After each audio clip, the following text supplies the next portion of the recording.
Abay taxallusi bilan tanilgan Ibrohim Qononboyev 19-asrning ikkinchi yarmida yashab, ijod etgan qozoq she'riyatining mash'ali, bastakor, faylasuf va yozma adabiyotining asoschisi, ma'rifatparvar shoirdir. U 1845-yilning 8-avgustida Semipalatinsk viloyatiga qarashli hozirgi Abay tumani Chingiztog‘ bo'g'ridagi Qashqabuloq makonida dunyoga kelgan. Otasi Qononboy O'sqanboyev o'g'li qozoq urug'lari ichida eng boy, badavlat kishilardan biri bo'lib, Abayni o'qitishga katta ahamiyat berdi. Abay madrasada 4 yil ta'lim oladi, arab, fors tillarini o'rganadi.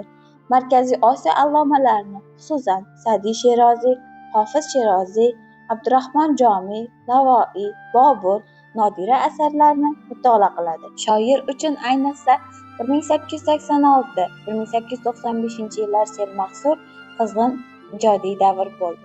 Bu davrda qozoq urug'larining o'zaro ichki nizolari avj olgandi. Abay o'z asarlarida ularni do'stlikka, inoqlikka, birodarlikka undadi.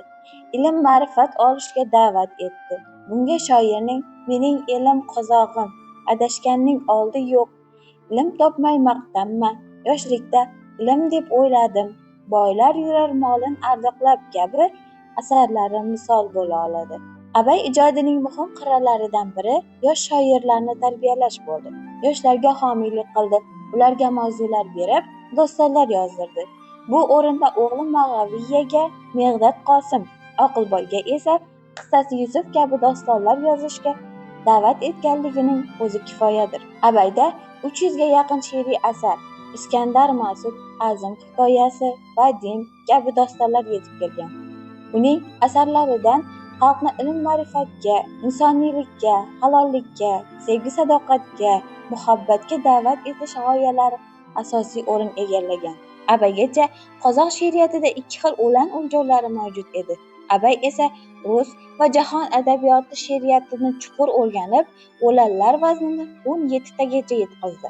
Abayning bastakorlik faoliyatida 8 oyoq, Aytdim salom qalamqosh, Men ko'rdim baland qayin qulashin, Jelsiz tunda yoriq oy, Nechara qaytdim sezdirmay kabi asarlari qozoq xalqi musiqa tarixida alohida o'rin egallaydi.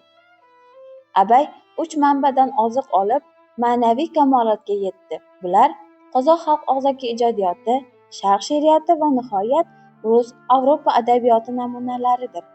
Bu 3 manba Abayni buyuk shoir etib yetishtirdi, olamga tanitdi, asarlarini ellarga manzur qildi.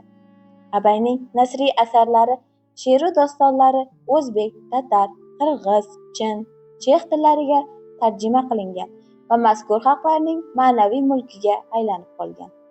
Muxtasar qilib aytganda, Abay qozoq adabiyoti va qozoq tiliga asos soldi. Shoirning she'ru dostonlari, nasriy asarlari, tarjimalari qozoq xalqining milliy ma'naviy iftixori bo'lib qoldi. Abay ijodi turkiy tillarda so'zlashuvchi xalqlarning umumiy ma'naviy mulkidir. Abay xalqlarni do'stlikka va birodarlikka, hamjihatlikka chaqirdi. Tinchlik va osoyishtalikni, mehr-muhabbatni ulug'ladi.